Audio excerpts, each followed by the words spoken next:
right, and welcome to Fast Break Breakfast, NBA podcast. My name is Keith, here once again with my buddy Chuck in the flesh. Hey now. And no John. This is very odd. John's busy. Discouraging. Unfortunately, John had a little family situation arise. That's a normal way to say situation. Mm-hmm. He had something come up because we were going to do our first ever video broadcast, which we're kind of doing right now, but we're not doing the technology we wanted to be using. Right now, there's an iPhone leaning against a stack of books. We got IQ 84 and The Bully Pulpit, two very long books, which I have never read. I wouldn't either. And they're leaning against an iPhone, which is plugged into a little battery pack that might run out of power, and that will be the end of the video broadcast. But then you'll be able to listen to us on the regular podcast, and we'll be good to go. Yeah. So this is like a weird time continuum thing. Yeah, so we're just trying some stuff out. Maybe we'll add graphics or something else another week, but this is just straight Periscope from Keith's phone. No one text me. It might fall over. Chuck, trade deadline day. This is the best day, maybe the best day of the NBA calendar. My head is spinning. Well, so when we talk about favorite moments of the season, I think most people know, like, immediately after the draft might be my favorite, to summer dreaming to free agency. Right. And then, like, next is trade deadline. Then comes, like, the start of the season. Dead last is the playoffs. Who cares? By the finals, we've ran out of care. Right. There's just our reserves are empty.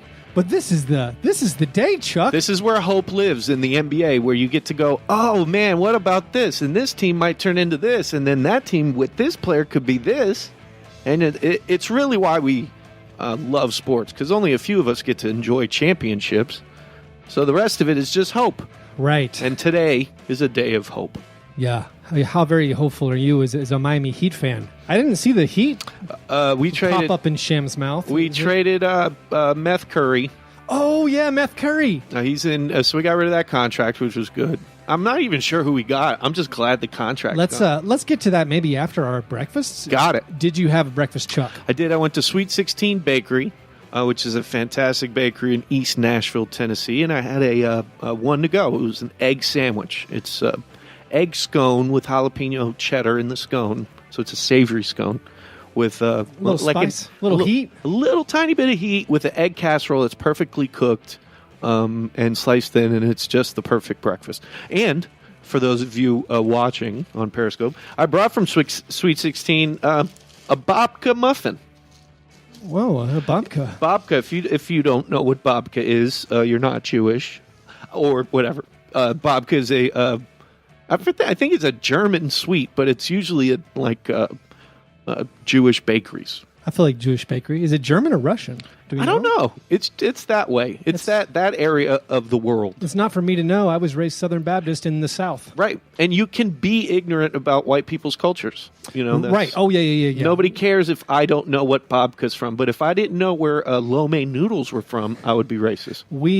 I think we've covered before. I don't think I heard of a bagel until I was 14. Really? I just don't think it never came up in conversation. It might have been Seinfeld. It's like, what? It's a bagel? Really? We have bagels at church. It's a Florida thing. South Florida has so many like New York transplants who hate living in Florida. Easy. And it's like a lot of bagels. So I'm having a little babka. Shout out babka. My breakfast was days old birthday cake. That's right. It was my birthday, and I am still treating myself to. When was your birthday? My birthday was on Wednesday, Chuck. Happy birthday, Keith. I keep it on the down low. I know. But it actually was a cake that was a Super Bowl party cake, but I actually made it to be for the Grizzlies Knicks big game, the Fizdale-Bickerstaff showdown. Sunday at noon on Super Bowl Sunday. I went to Kroger, got a very nice Grizzlies cake. It was the... I saw that cake on It actually was the Slack. More updated logo. It was the 2 shades of blue Grizzlies face, not the 3 shades of blue Grizzlies face. My 4-year-old pointed out that he's like, my shirt, Grizzly, is different than that Grizzly because he's very good. His Highlights magazine has taught him what's the difference between these two pictures. So he nailed it. But no, I had a Grizzlies cake. Exciting thing about the Grizzlies cake, lots and lots of blue icing, blue food coloring. You ever had much blue food coloring, No. Chuck? No. What does it do to you? Bright green poops I'd all imagine. week. Bright. Really, honestly, a highlight of the week was the green poops, and also again the same 4-year-old, his screams of delight and concern when he looked in the potty. Yeah. It's always good to see something different. Makes you feel good in there. Never any concerns. All right, well, those were our breakfasts. After our breakfast, we move to our breakfast in bed apologies. This is our chance to make right what we might have gotten wrong on any previous episode. Does anyone, or I guess it's just you. It's just me. Just you know John here today, although John has weighed in on a few of the moves today. He has. And would like us to deliver his opinion. But, Chuck, do you have anything that you'd like to make amends for? I drank a 4 Loko early in last week's episode. And I just went, it was like Hulk. I just couldn't control myself. I was talking over everybody. I was a bit too lit. It happens.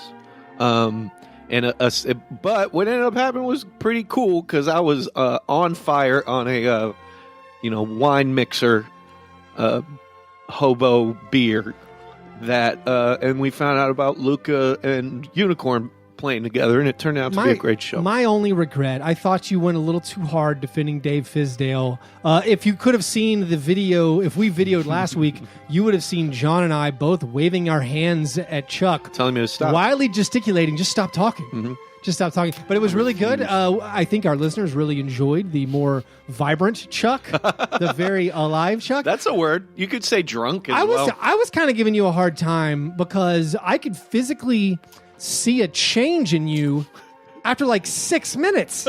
And I was like, are you drunk on these sips of 4 Loko? But I didn't understand that you'd already had like 3 glasses of wine's worth in 6 minutes. Right. I didn't understand the potent delivery system of the 4 Loko. 23 fluid ounces in about 10 minutes. With the 10% alcohol, that was effectively 5.5 glasses. You were of wine. visibly drunk in 10 minutes. Yeah. Well, it happens. I just chugged a bottle of wine.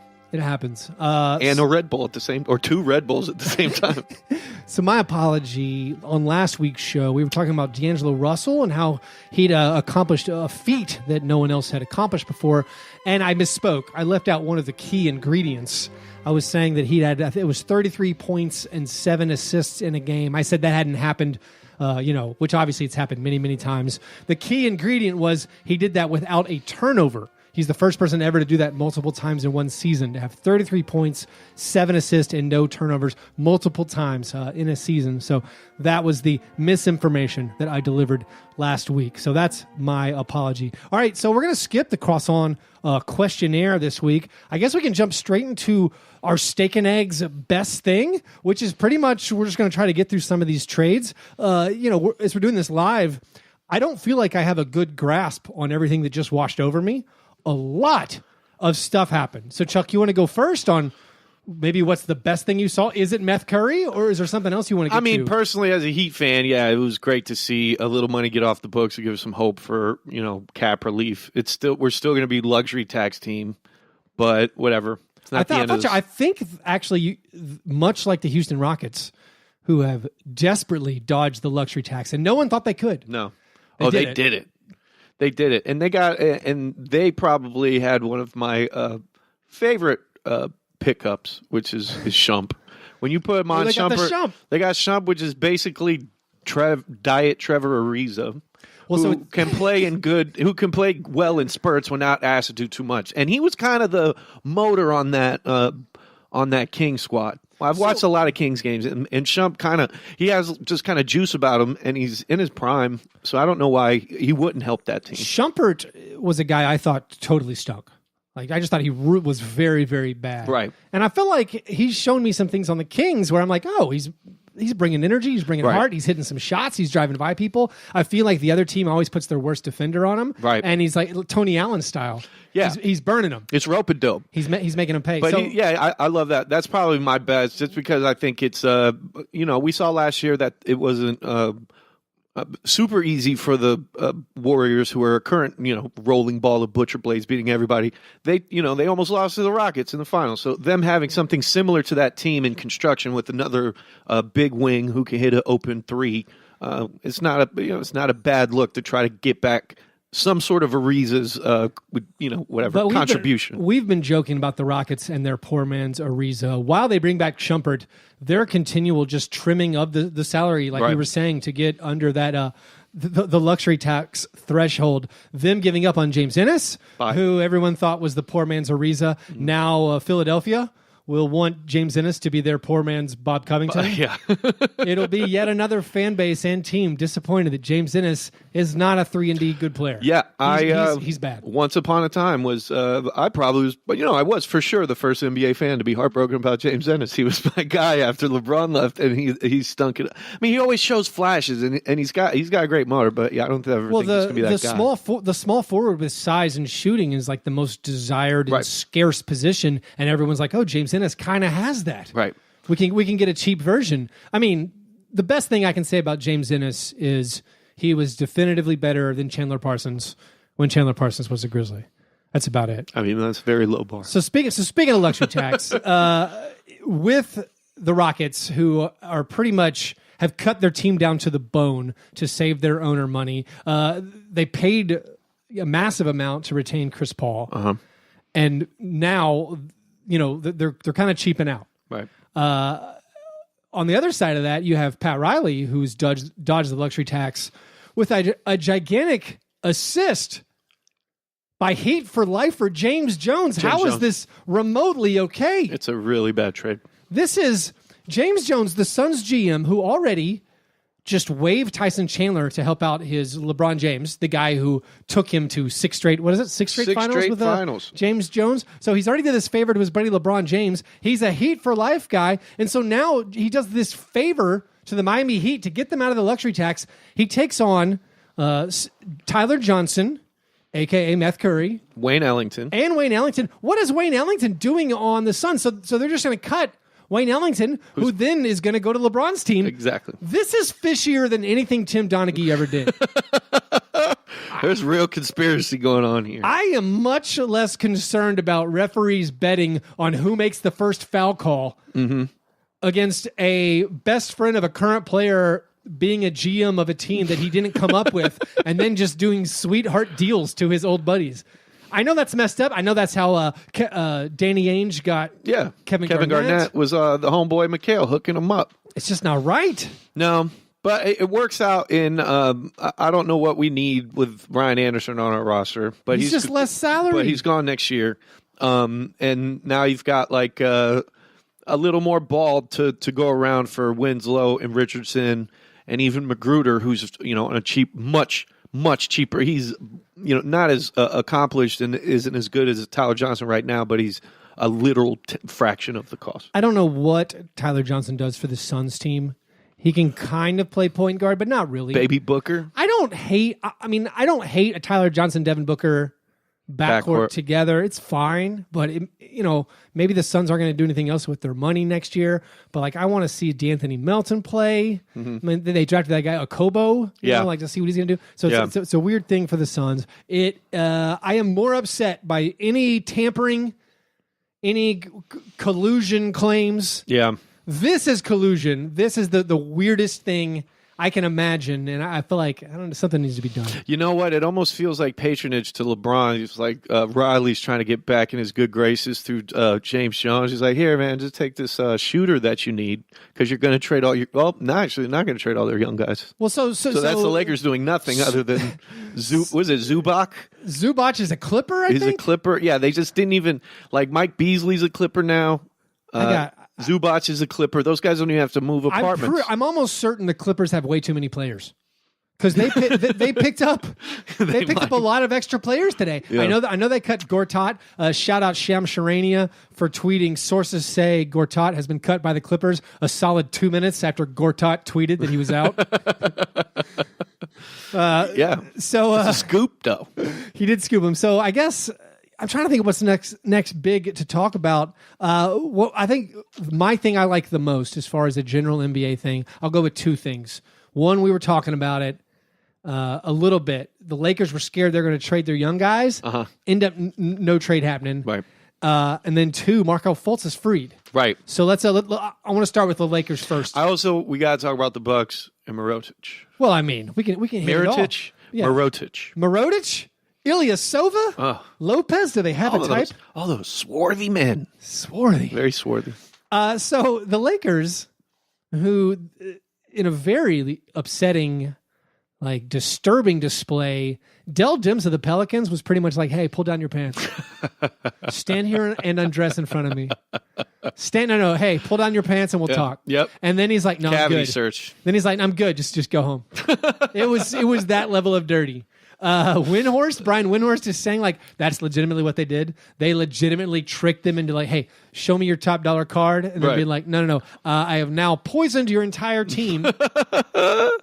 These players that dealt Dimps out. Yeah, that's incredible. So I kind of like that. I do feel bad.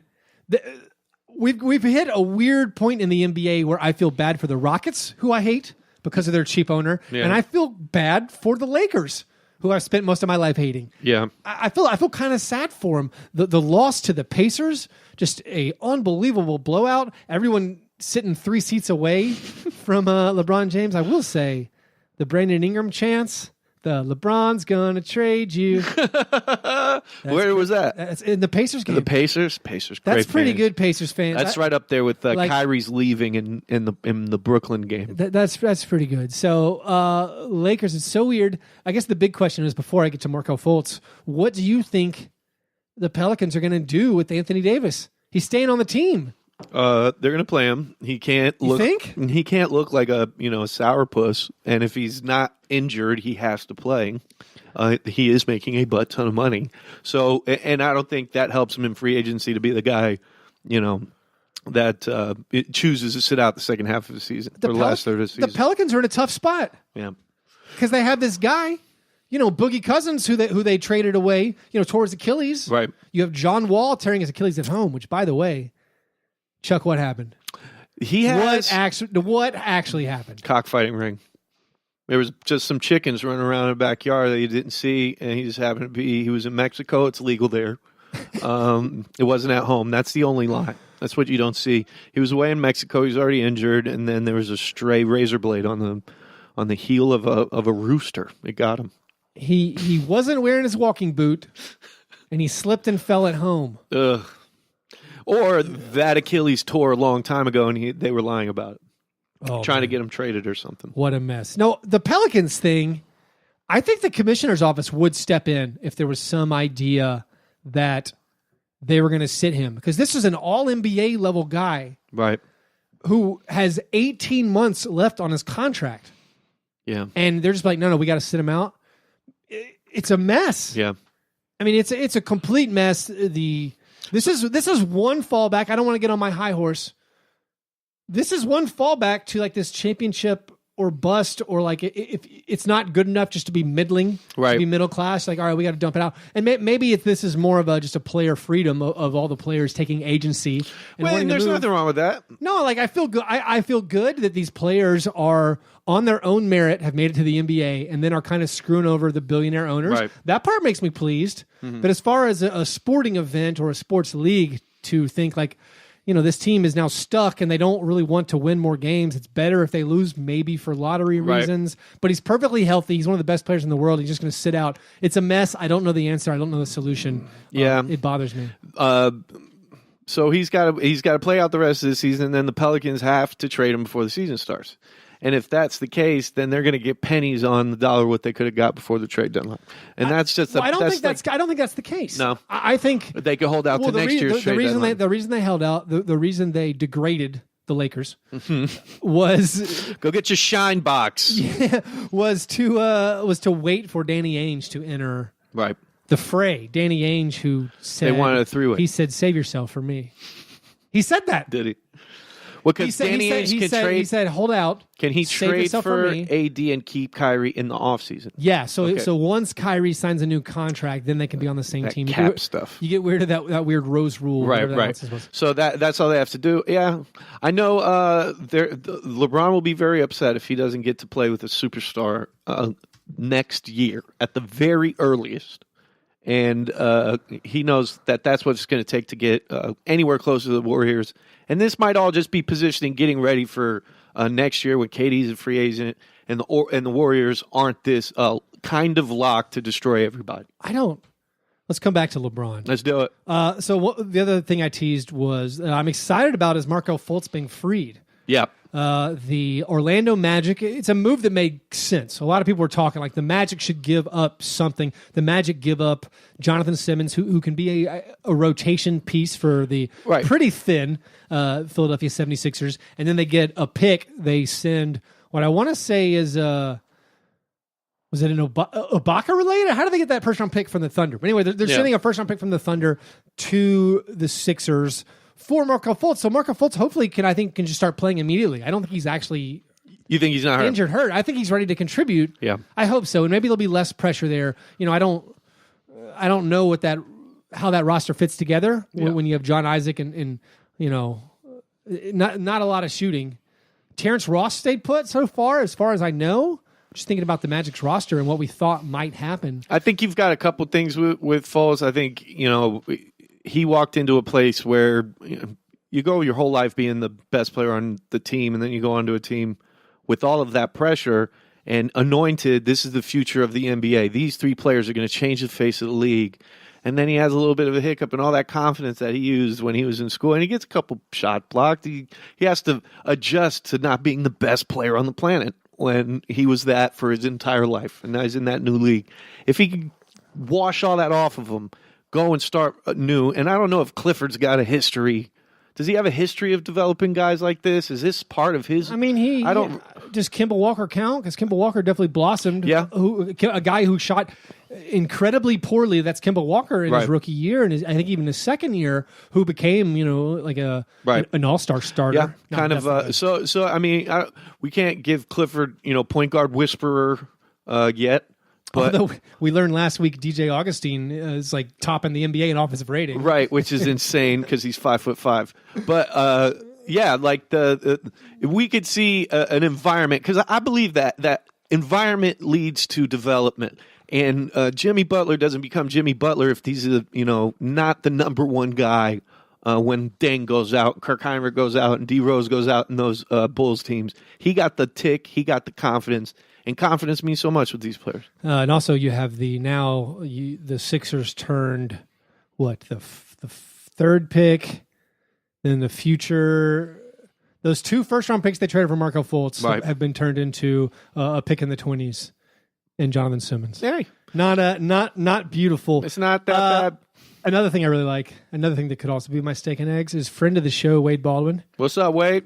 Wade Baldwin's been on 4 teams in 4 days. What, did you know that, Chuck? No, I didn't. We should start a hashtag, Wade Plays 30. Wade Plays 30. We need a better hashtag than that. Yeah, because... Wade into the... I don't know. Wade into the future. Yeah, so he's I said he's been passed around like an HBO Go password. Easy. There's nothing weird there. No, I love it. You thought I was going to end weird. I thought you were going to go, That's not my style. Browser subscription. That's my style. Wade Baldwin ended up getting traded 3 times and then released at the end of it, which is a brutal. And honestly, it's just the ending of every Grizzlies first. It's like going to every year getting hazed into a fraternity and then never being in a fraternity. All right, so opposite of steak and eggs, Chuck. Mm-hmm. That's our cream of wheat. The cream of wheat worst thing. What's the worst thing of these trades? Does anyone stick out that you hate? Yeah, with Mark leaving for nothing. Oh, you want to talk about the Grizzlies? You want to talk about the Grizzlies? You can't let me have it? You can have it. I could do... I really like this trade. There's nothing... all of the stuff that's happened has kind of made me excited. There's a lot of cool, lineup stuff that can occur now with certain teams. Bucks being number one. You can now talk about Mirotic. Yeah, so the Mirotic trade, I think the 4 second-round picks. 4 second-round picks for a player who, arguably helped the Pelicans kind of like get there last year, at least to the playoffs. His brilliance, and when he was playing in Philly, Chicago. Oh yeah. Well, so and then he was on fire for the Pelicans last year. Then he was on fire for the Pelicans last year. So yeah, I think you're thinking of Ilyasova from the Sixers. Now they've all teamed up. Oh no, I was thinking about Saric. Oh, Dario Saric, yeah. Dario Saric is the only good Timberwolf. I'm convinced of it. All those white players the look the same did to nothing. me. That's kind of weird. Yeah, it is weird. What was weird was having Thibodeau on TV at the trade deadline. His hair looks awful. His hair looks like none of his hair wants to be on his head. I'm really hesitant to talk poorly of anyone being on TV while we currently do a video cast, which I cannot see.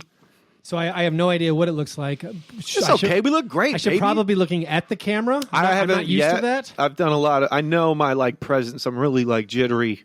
So I probably shift around too much. I should stay still and look stoic. Let's talk about the Grizzlies.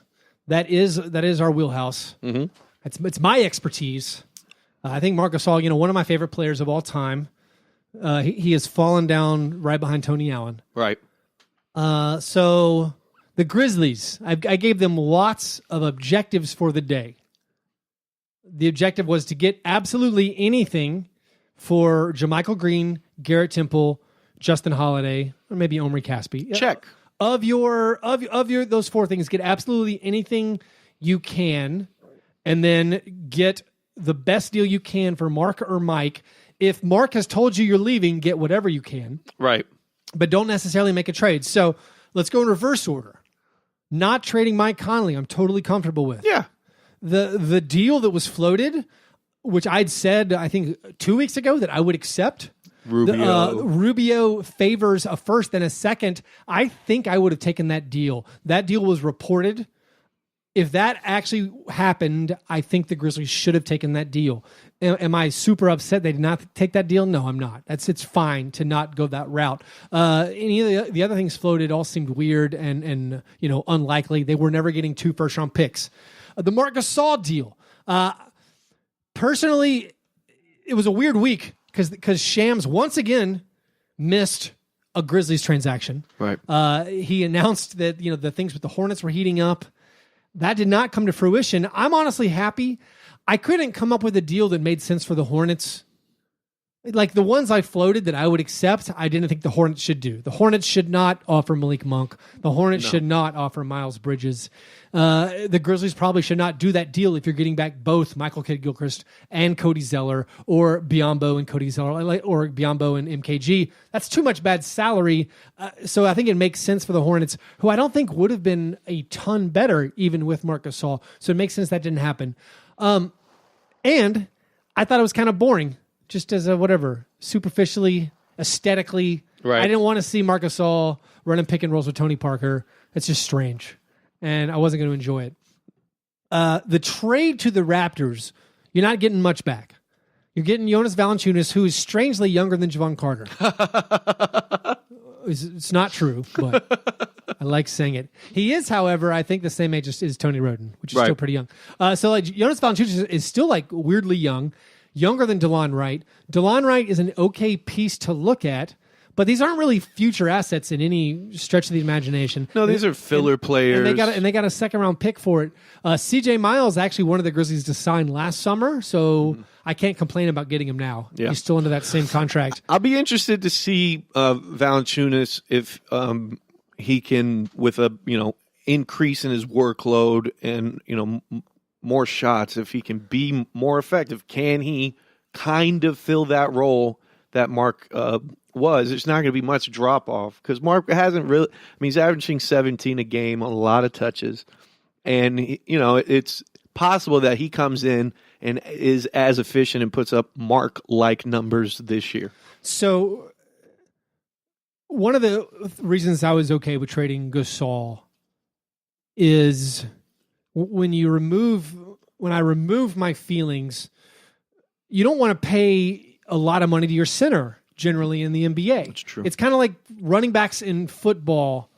You don't have to pay a lot to get the same production a lot of times. Marc Gasol was an all-NBA player. He's still, I think, he's an elite player. He's a very good player. And my dream is he gets a second wind in Toronto and is incredible. He's a fantastic player, but for what the Grizzlies are going through and what the Grizzlies are doing, you can get some of the similar production from a Valanciunas who has shown, I think, when he gets, a lot of time, that he can produce. He can shoot close to 60% from the field. He doesn't screw up. He isn't a floor spacer, but I don't think you don't necessarily have to have that because, again, the Grizzlies don't need to beat the Rockets or the Warriors. No. They're just trying to play some okay basketball and get back in things. So, I find he's fine. But, again, the big picture is they did not get much for Marc Gasol, but it seems clear that Marc Gasol wanted to go. Right. He wanted to go to another team. He hit his point where he's like, you know what? I've had enough of this. I had a good run. I want to see what else there is. He gets to go to an elite Eastern Conference team that's going to be contending for the finals. And does he start on that team? So that's the great question. Because the Raptors' elite unit has been with Ibaka at the 5. I don't know. I mean, I could see lineups with Ibaka and Gasol together because they both, can shoot. But, I don't know if that's going to work. You know who Marc Gasol has traditionally loved abusing? Who that? Joel Embiid. Oh, yeah. That's true. Marc Gasol has torched Joel Embiid a few times. Yeah.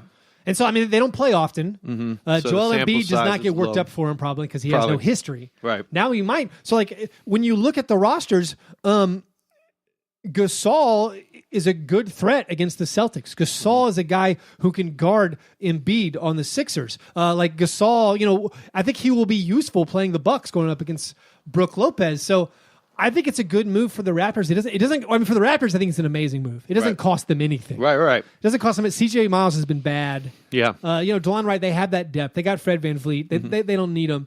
So I think it's great for them. I think Marc Gasol definitely wanted to go. Cultured Mark. Toronto. Wonderful. Opera? Yeah. You got operas, you got symphonies, you got art houses, you've got coffee shops, everything in tapas, so I'm sure. I am very excited for Marc Gasol. It hurts as a Grizzlies fan. As a Marc Gasol fan, there's some emotional attachment. Right. But I like this. Also, my secondary personal goals, I want the Grizzlies to finish 9th worst this season. and this helps. It sort of helps. Like a team of Mike Conley and then Justin Holiday, weirdly not traded. Kyle Anderson, Jonas Nobody Jackson wanted Jr., that haircut. Jonas Valanciunas, you got CJ Miles, Avery Bradley off the bench. That's all right. But so then we got to get to, as we walked our way back, what the Grizzlies completely screwed up. Indefensibly bad trade that I haven't began to comprehend. They did not. This is the one I knew you were going to hate. They did not get anything for JaMychal Green or Garrett Temple. Nope. They got nothing for him. Yeah. They got Bradley. They got less than nothing, Chuck. They took 2 expiring contracts. They took 2 role players on expiring contracts. Just get any asset you can. Worst case scenario, Chuck. Keep them, buy them out if you really like them. You want to help them out, buy them out. No, they took on Avery Bradley, who's bad. Real bad. Who also has money owed to him next season. He has $2 million guaranteed of his $12 million contract for next season on the books. They traded away 2 expiring role players for a role player whose deal is not expiring. Right. That is literally insane. Well, JaMychal is John's least favorite player. A lot of people don't like JaMychal Green. Garrett Temple, I watching a few Grizzlies games this year, never stood out as being a bum when he was healthy. We traded a second-round pick for Garrett Temple. So yeah, and now we've cashed him in for literally nothing. And Avery Bradley, I haven't really paid attention to Clippers this year, but Avery Bradley is one of those guys who, scouts and things will argue that he's actually a good defender. Right. Every metric ever has said he's a terrible defender. Right. He has a terrible on-off number. Mm-hmm. I think Matt Hardlicka, who's a Grizzlies guy, Grizzlies writer, he was saying that The Grizzlies got all three guys they got have terrible on-off numbers. Right. The Raptors are 13 points worse when CJ Miles plays. Yeah. The Raptors are 11 points worse when DeLon Wright plays. It's not great. So we got Avery Bradley's advanced stats here. Defensive box plus minus, he's at negative 0.6. Yeah, a total. I mean, his box plus minus for the last, what is that? This is actually a good season for him when he's negative 2.9. Last 3 years, he was negative 4.2 box plus minus. For the life of me, I don't understand why they traded those guys for Garrett. I mean, they signed last year. Let's walk it back. I'm not gonna do a full. I'm insane about the Grizzlies walk back, but they signed Ben McLemore over Tony Allen. Dumb. I'm just turning it back, Chuck. Right. They signed Ben McLemore to 2 years, $10 million. After 1 year, Ben McLemore was so horrible, they traded him and Deontay Davis, who they traded a first round to pick to draft. They traded Deontay Davis and Ben McLemore and a second round pick for Garrett Temple. GT. So now they've traded all that for Garrett Temple, who we just traded for a guy who makes money next season. And is a net negative player in every sense of the word. My other cream of wheat is I really had intended to write a concise, respectful email. Impossible. To the for me, yes. There will be no matter what, a level of condescension in this email, whether you try to wash it off or not. So I started writing it because I was going to write a letter to the Grizzlies vice president of ticket sales. You know, who as a season ticket holder, every now and then he drops you an email to be like, if you ever need anything or have concerns, email me. Right. Okay, dconnor@grizzlies.com. Should hit him up. So I started writing it, and I couldn't be concise. I just wanted to say, my regret is I did not email him before these trades were made because I wanted him to know. Like last week, I was done. Right. Last week, I was done. Like, listen, I'm lower bowl. It's a hobby. I'm just wasting money buying these tickets, selling them for less than I paid for them because I support the team. Right. Like, I'm going to financially support this team. You're literally a benefactor. I'm a benefactor to them. And I'm like, you know what? I'm out. I'm going to move up to the nosebleeds because I don't want to lose my tenure. Right. You got to keep my tenure. You got to keep. Like what if LeBron James decides he wants to come play here? Do you get your Letterman? Yeah. I got to keep my tenure. I'm like 2 years away from free league pass. Really? That's worth incredible. at least $200. That is, which I've lit on fire tenfold. Yeah. Every time you go there, you spend $200.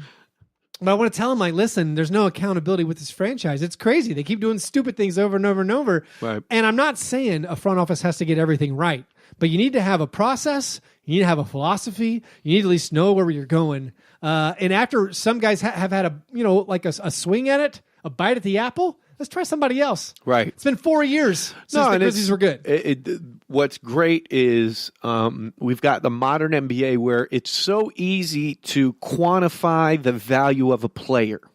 We just did it in 2 minutes for Avery Bradley. We can look at numbers and say, okay, this is what their value is. There is no way. Watch the games, Chuck. We need to evaluate our front office with the same sort of metrics we evaluate our players with. There needs to be some sort of rubric that we can show historical ineptitude with. It's not hard, Chuck. You're like... You use your memory, I get it, but we need to have a number. We need to come up with this. This is the forefront. This is how we get front offices fired, by putting out rankings. Advanced stats are trying, in all statistics, are trying to quantify, a physical game where there's so many variables and moving pieces and everything's... For front offices... Real GM has the list of transactions they made, and there's a one-loss record. Right, that's all it's you not need. Hard. The Grizzlies are 131 and 180 over the last 4 seasons. That's not good. I think you can go further into it, though. You could see exactly what a trade. Like right now, we're grading all these trades. We have no clue, and then in 3 months, everybody will forget who traded who for what, and all these GMs will be off scot-free while we're blaming the coaches and blaming the rosters again. If we could go back and have a historical number for whoever is bad and rate the players in their production post-trade, then you can have a way to light a fire and send a real email to the Grizzlies PR and go, our front office has this. We should make up a name for it. Well, so that was the problem with my concise email. I just wanted to list off stuff. I was like, you hired David Fizdale? and that was wrong. Right. And then you hired J.B. Bickerstaff without a coaching search, and that was wrong. I don't know if Fizdale was wrong. I mean, it might have been right. Who knows now? Well, my other takeaway, this is like unrelated to the Grizzlies front office, is going back to like J.B. Bickerstaff. How could the coaching staff watch the Grizzlies practice and watch Grizzlies games and come out of like training camp thinking, yes, Chandler Parsons, you're our starting 3. Ivan Rabb, who is actually good. Broccoli Rabb. You should never play. You should never play. Yeah, I'm loving what I'm seeing. The only good thing about the Grizzlies right now is I'm loving watching Ivan Rabb play, who's a fun basketball player. But no, the Grizzlies are a mess. They are not. To be clear, I don't think they're as bad as the Wizards. Ernie Grunfeld. I don't think they're no as bad. Otto Porter. We're going to talk about Otto Porter. So let's talk about that. I don't think they're as bad as the Bulls. I think the Bulls did a good. Mm-hmm. I think the Bulls made a surprise move that's kind of good. I understand the criticisms of it. The move was they traded Jabari Parker, who they were done with. Jabari Parker, who on last week's show, I was like, I'm kind of liking what he's saying, what I'm seeing. I mean, he's get those second unit. He's running. He's crushing some second units. He's chewing them up. So Bobby Portis and Jabari Parker, who cares? Right. They traded that for Otto Porter. Yes, Otto Porter's on a bad contract. Yes, Otto Porter might have chronic health concerns, which, let's not forget. But the Bulls had cap room. The Bulls need good players. 3-and-D guys who are wings who are not bad. This is not James Ennis.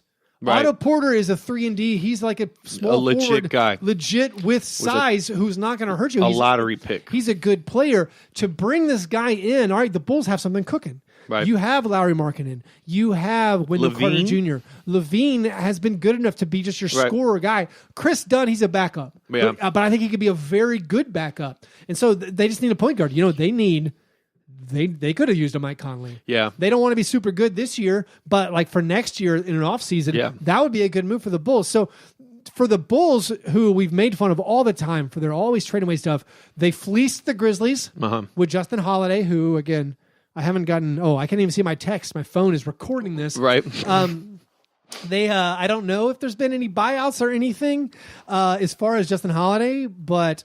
They traded Justin Holiday for the Grizzlies' 2019 second-round pick, which is going to be high. Yeah. And the 2020... Spoiler alert. And the 2020 second-round pick. So they fleeced the Grizzlies on that trade, and then they turned 2 pieces they did not need or want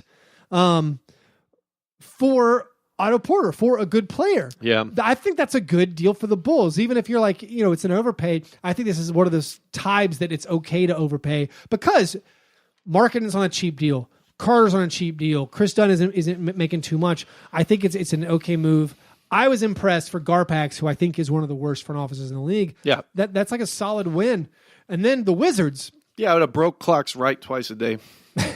And they're going to be bad as long as those guys are running the front office and that dumb is their coach.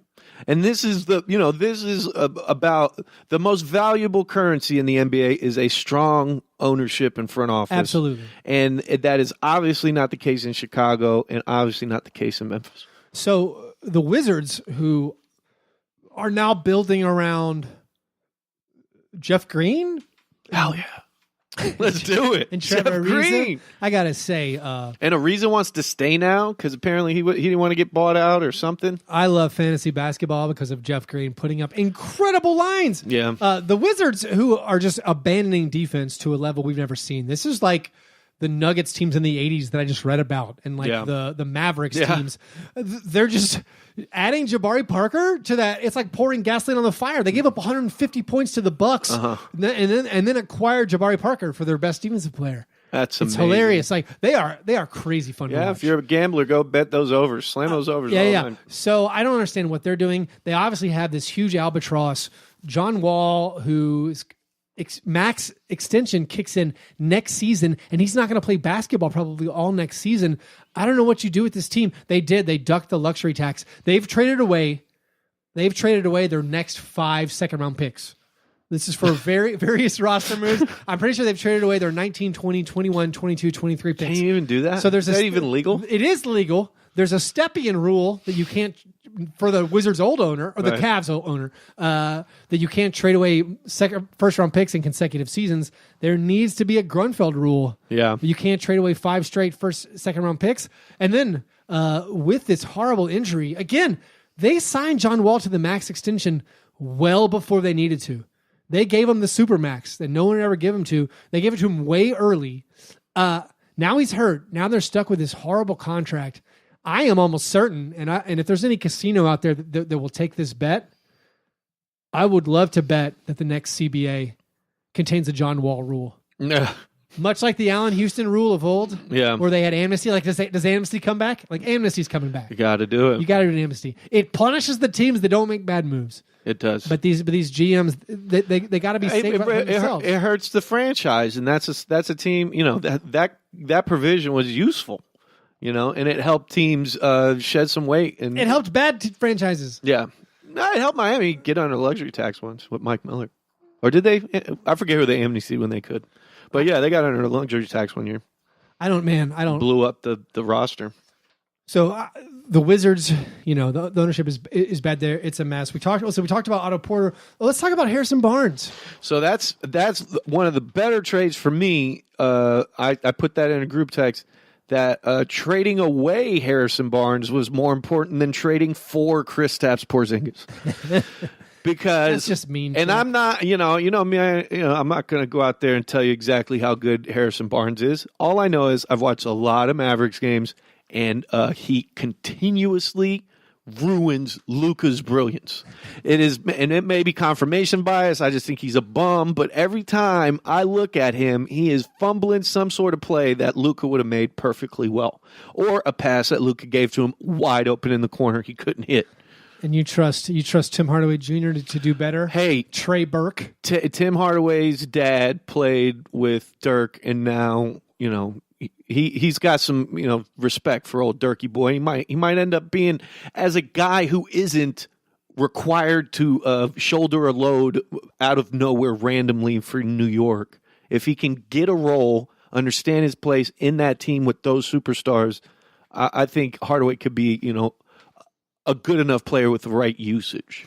Yeah, I was optimistic. I am still optimistic for Hardaway on the Mavericks, but I think it's a surprise. I thought the surprising Carlisle, deal, he does wonders. Surprising deal for Harrison Barnes, who chose to play even though he knew he was getting traded. Right, that's kind of cool. Yeah, that's cool. Seems like he would have gone a little more Kobe. He's got no regrets. Just put shots up, just 40 shots. Yeah, well, maybe that was the reason why he got traded, because they told him he was too selfish and he wanted to see he was wrong.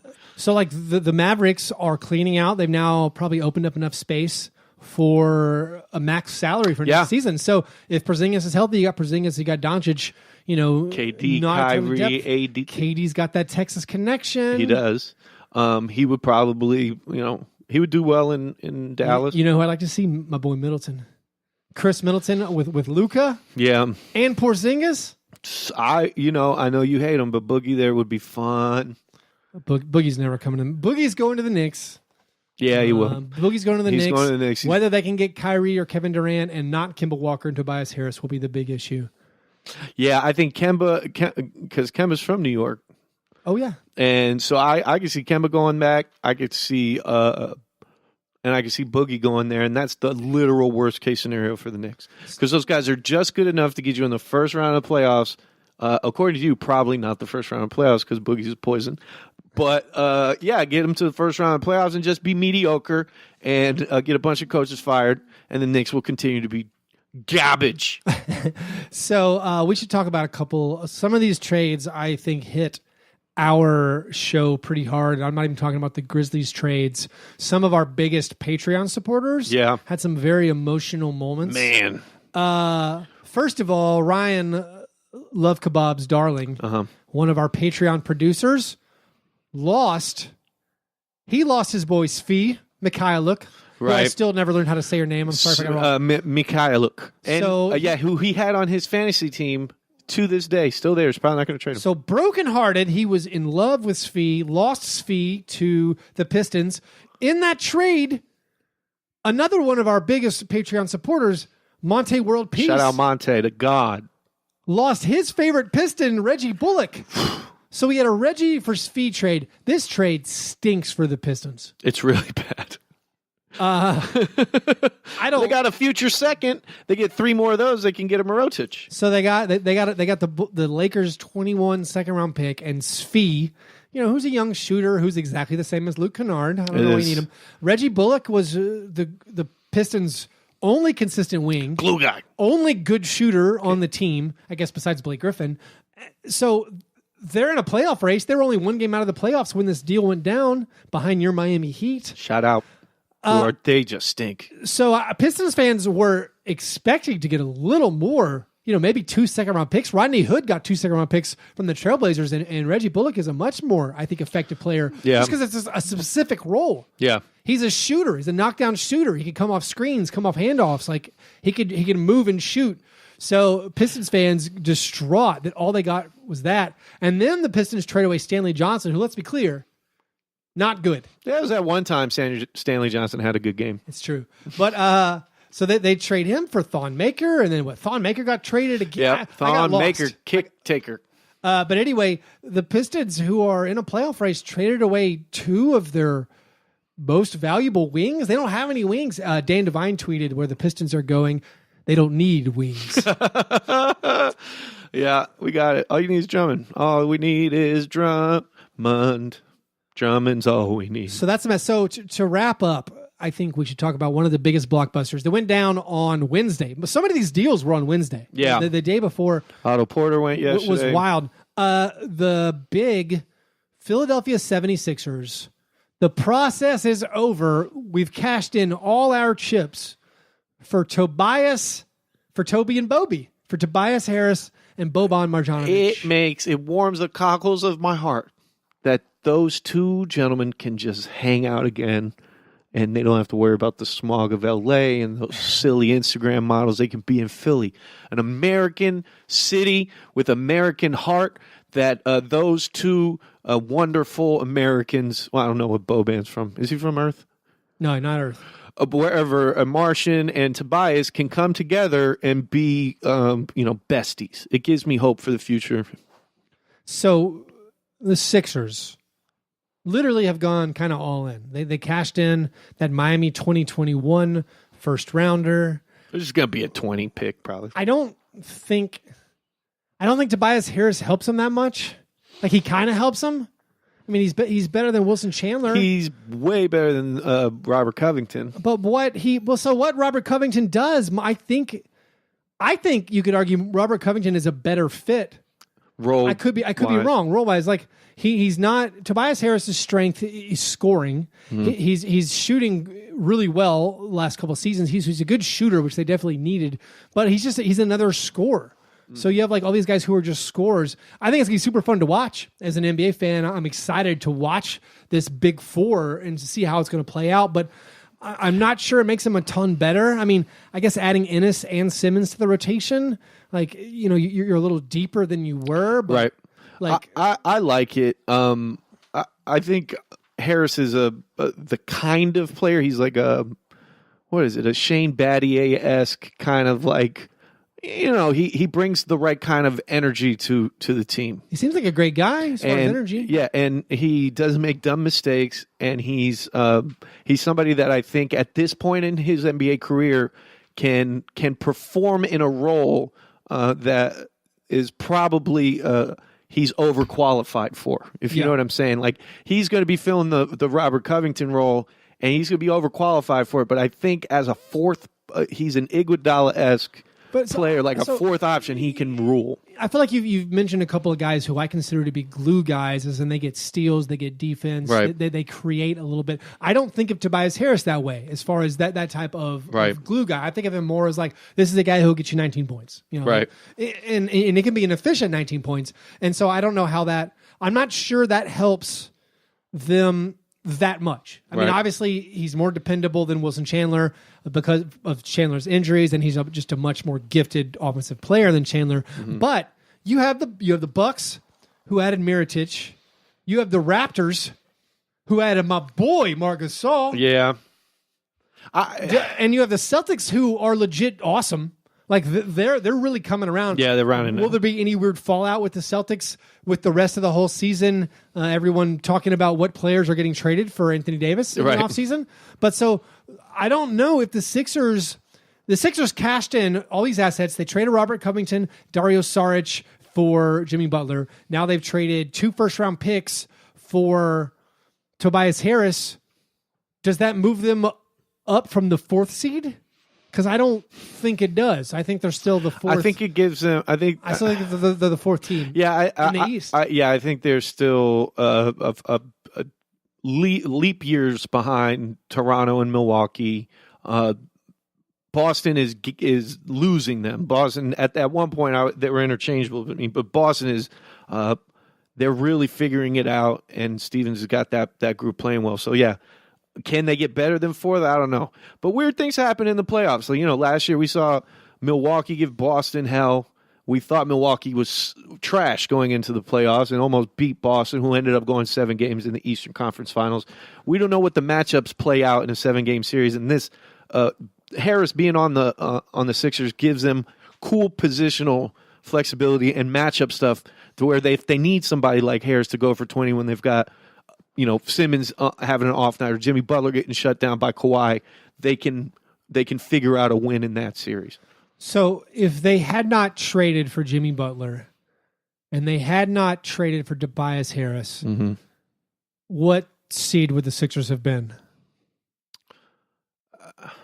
Like 5th. Yeah, like 4th, 4th, 5th. Yeah, it's the same team. Yeah, they're. I mean, They're trying to improve at the margins. What really needs to happen is Ben Simmons and Embiid. And Embiid's done it this year. He's taken that, okay, I'm here now. Don't worry about my injuries. I'm plug me in and you're going to get a double-double, 25 and 12. Like, that's who he is at this point. We know his brilliance.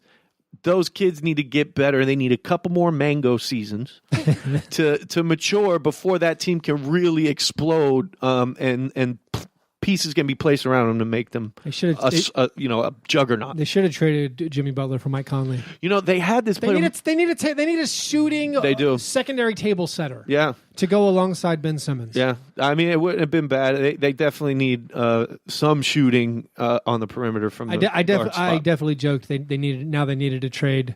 They needed to go all in and trade Butler for depth and shooting. It's just, again. They are like league pass, almost number 1 team now. Yeah. They don't really count because they're going to be on national TV. Yeah. But I'm excited to watch them play. They have huge questions. Are they going to pay to keep this team together? Spoiler, no, they're not. No. I don't think they are. You know? But they spent all this capital they built up over all these years of losing. Just for this season. To be the 4 seed?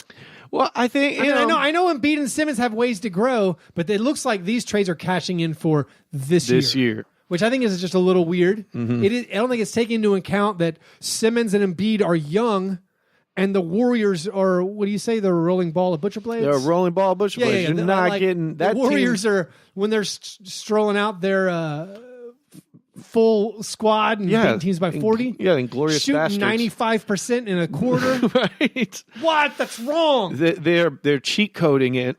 The whole league knows we're going to have a lockout to make sure this doesn't happen again. That we don't have this kind of talent on the same roster, which is incredible to me because we did this once already for Miami, and then we have this roster. The lockout those seasons ago was basically a bunch of owners holding their breath because LeBron and Wade and Bosh got together. And now we've got even a more incredible super team, talent-wise, in San Francisco. I love this, the way it's going to go, the way the season's looking. But yeah, we've got the finals written down. Those guys are going to be unstoppable. Well, wait, you think we got both sides? Oh, no. We got the winner of the finals. Who gets there? And that's going to be the fun thing, I think. You have the ability to kind of play these games in your head where you play series out. What are the Bucks and the Raptors going to do to each other now? Because that series, I would die to watch that series today. Good. It's going to be so good. It'll be so good. So they got the rest of the season for Budenholzer and Nick Nurse to round out those rosters with brand new weapons and new fun things. Which I think gives an advantage in the playoffs. These teams, while they don't have a lot of time to practice, there's not many practices left to integrate Mark into the system. Anything they do figure out, no one's going to have seen by playoff time, and that could help them get to the playoffs and dominate. I am so pleased that I get to see Marc Gasol play playoff basketball again and be on a team where he is the 4th option, the 5th option.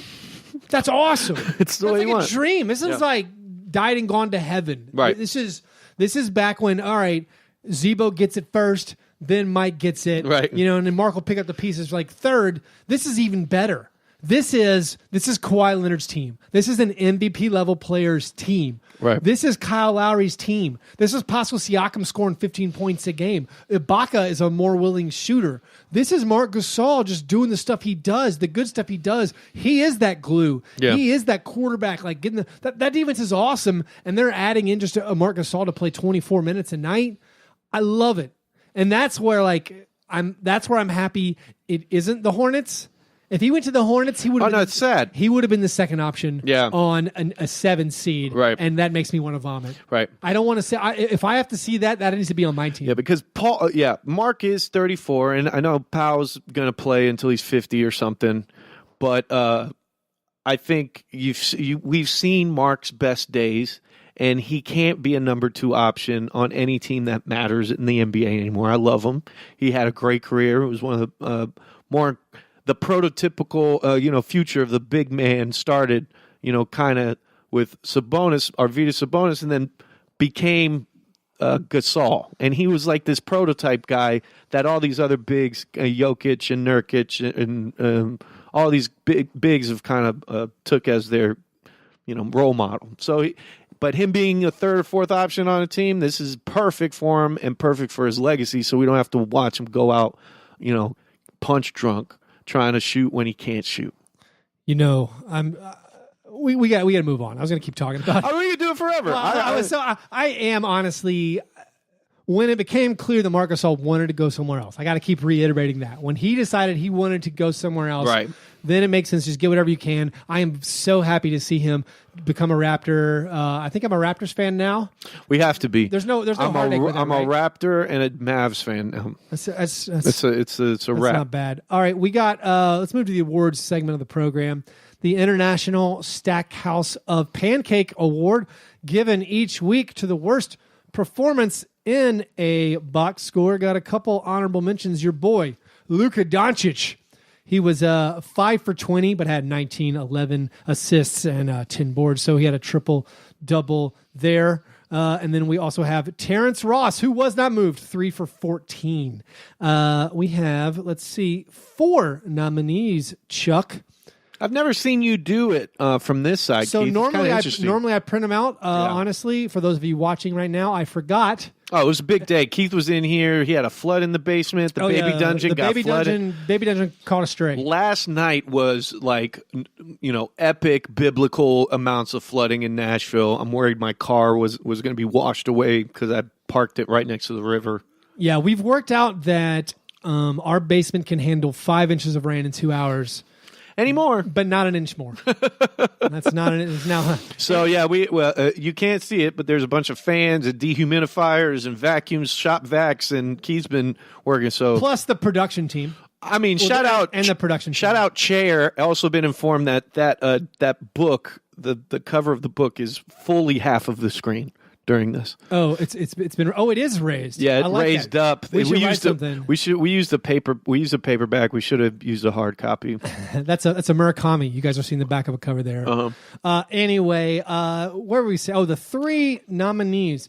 Colin Sexton, in a loss to the Dallas Mavericks, was 4 for 17, 13 points, 3 rebounds, 2 assists, a steal, 1 turnover, 1 personal foul. Flex, time to have sex done. Then we have Trae Young. I've been wanting to make that joke for months. What was it even? It's a reggae song. Oh. Flex, time to have sex, but I put time to have sex done. Yeah. You're going to call in Sexton? I don't want to Sexton. I don't want my kid to be calling or Sexton. I don't want him calling my Sexton. Yeah. He can't see my Sexton. Well, no, You shouldn't either. Trae Young in a win against the Wizards was 2 for 13, 10 points, 10 assists, 4 rebounds, turnover and personal foul. Jordan Clarkson was 2 for 13, 7 points, 4 boards, 3 assists, 1 turnover, 2 personal fouls. And then Lonnie Walker against the Spurs was 0 for 10, 4 points. I mean, Lonnie Walker lost against the Warriors was 4 points, 3 boards, 1 assist, 2 steals, over 10. So, Chuck, we got Colin Sexton, 3 for 14, 13 points, 3 boards, 2 assists. Trae Young, Jordan Clarkson, both 2 for 13, and Lonnie Walker 0 for 10. Just two of us. I don't know how this. If we gotta. We should say it on 3. What we think. Okay, I'm ready. And then we'll argue, and then we'll get to the end on 3. Yeah, all right. 1, 2, 3. Trae Young. Sexton. Okay. Well, why Trae Young? He had 10 assists. Because I have a joke. A Trae Young, Jason Collins, Kevin Herter joke.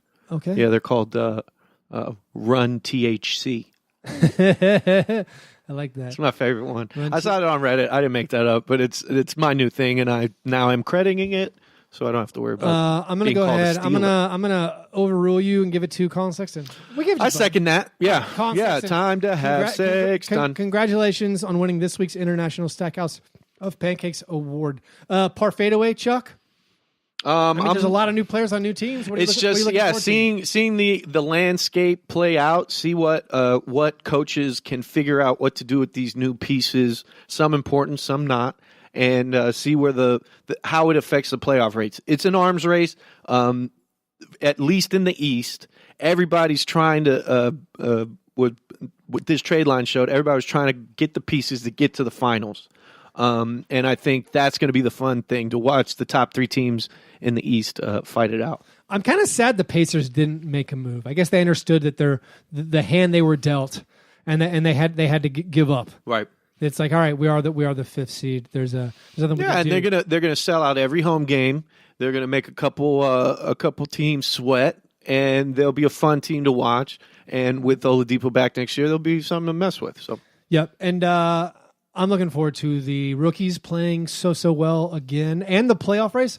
You got Marvin Bagley coming on, just like just a fury. He's been incredible. Trae Young playing super well. These guys have caught up to my boy Jaren Jackson Jr. I'm not pleased about it. Yeah, I don't feel like it's a slam dunk anymore. That you would definitely take Jaren Jackson Jr. No, that was at the beginning of the season. And Jaren Jackson's showing me. He's getting texts and he's just very emotional. I do like Jaren Jackson Jr.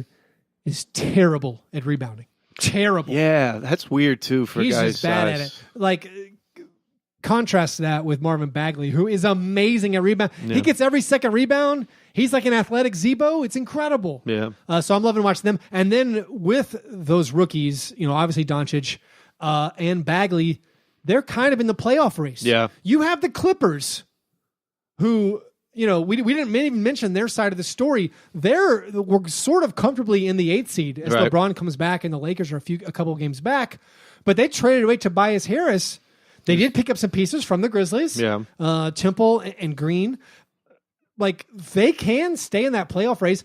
If they miss the playoffs, they get to keep their pick. Right. So there's that weird calculus. Yeah. Like, does that actually affect them? I don't feel like it should affect them, even though like the Dunked On dudes were getting lubed up. They were so excited about that. Yeah, for them to keep their pick. That they were tanking out of the playoffs to keep their pick. Yeah. But because I don't think it matters, because if they don't give it away this year, they give it away next year, because they're planning on signing Kawhi Leonard.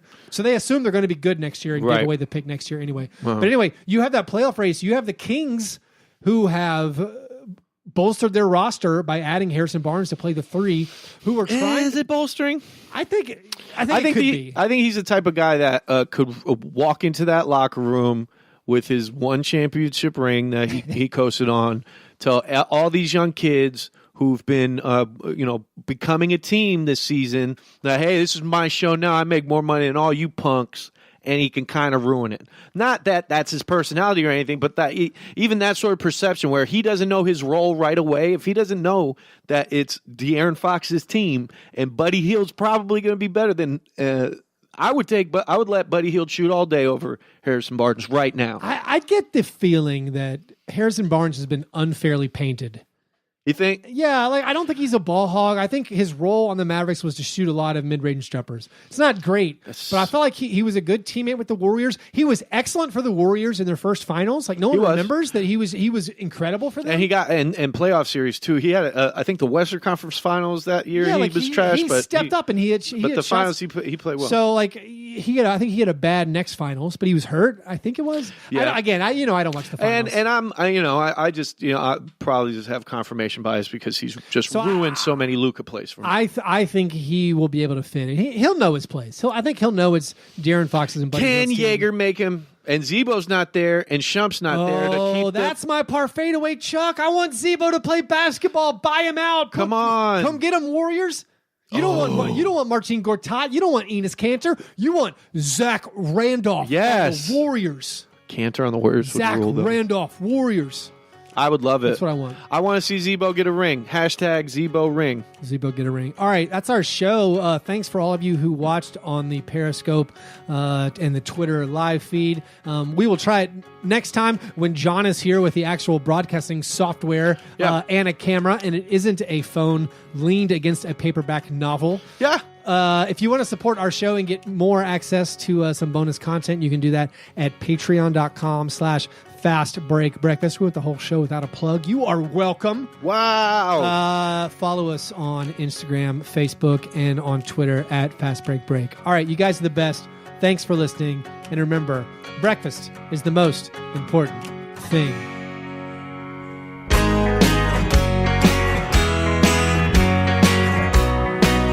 Yeah, never apologize for being G&G. Fast break, man. You understand? Buying tickets, listeners, it used to be overwhelming. Did I miss a deal on the secondary market? I got to check 20 different websites to make sure I got the right deal. Wait a second. Did I check where exactly the seats are? Is it an obstructed view? Did I miss a great deal over here? SeatGeek has changed all of that. It's the smartest, easiest way to get tickets to any type of live event, an NBA Finals game, for instance, a concert. It saves you time and it saves you money. It collates all of the secondary market into one place, so you don't have to type in 20 different sites. You just go to one.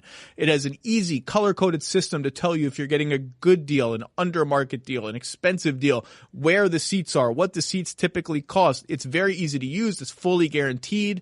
And right now, my listeners get $20 off their first SeatGeek purchase. That can be a high percentage of like a baseball game or a concert ticket. All you have to do, download the SeatGeek app, enter promo code Fast Break Break today. That's promo code Fast Break Break for $20 off your first SeatGeek purchase. Fast break and another break. Fast Break Break.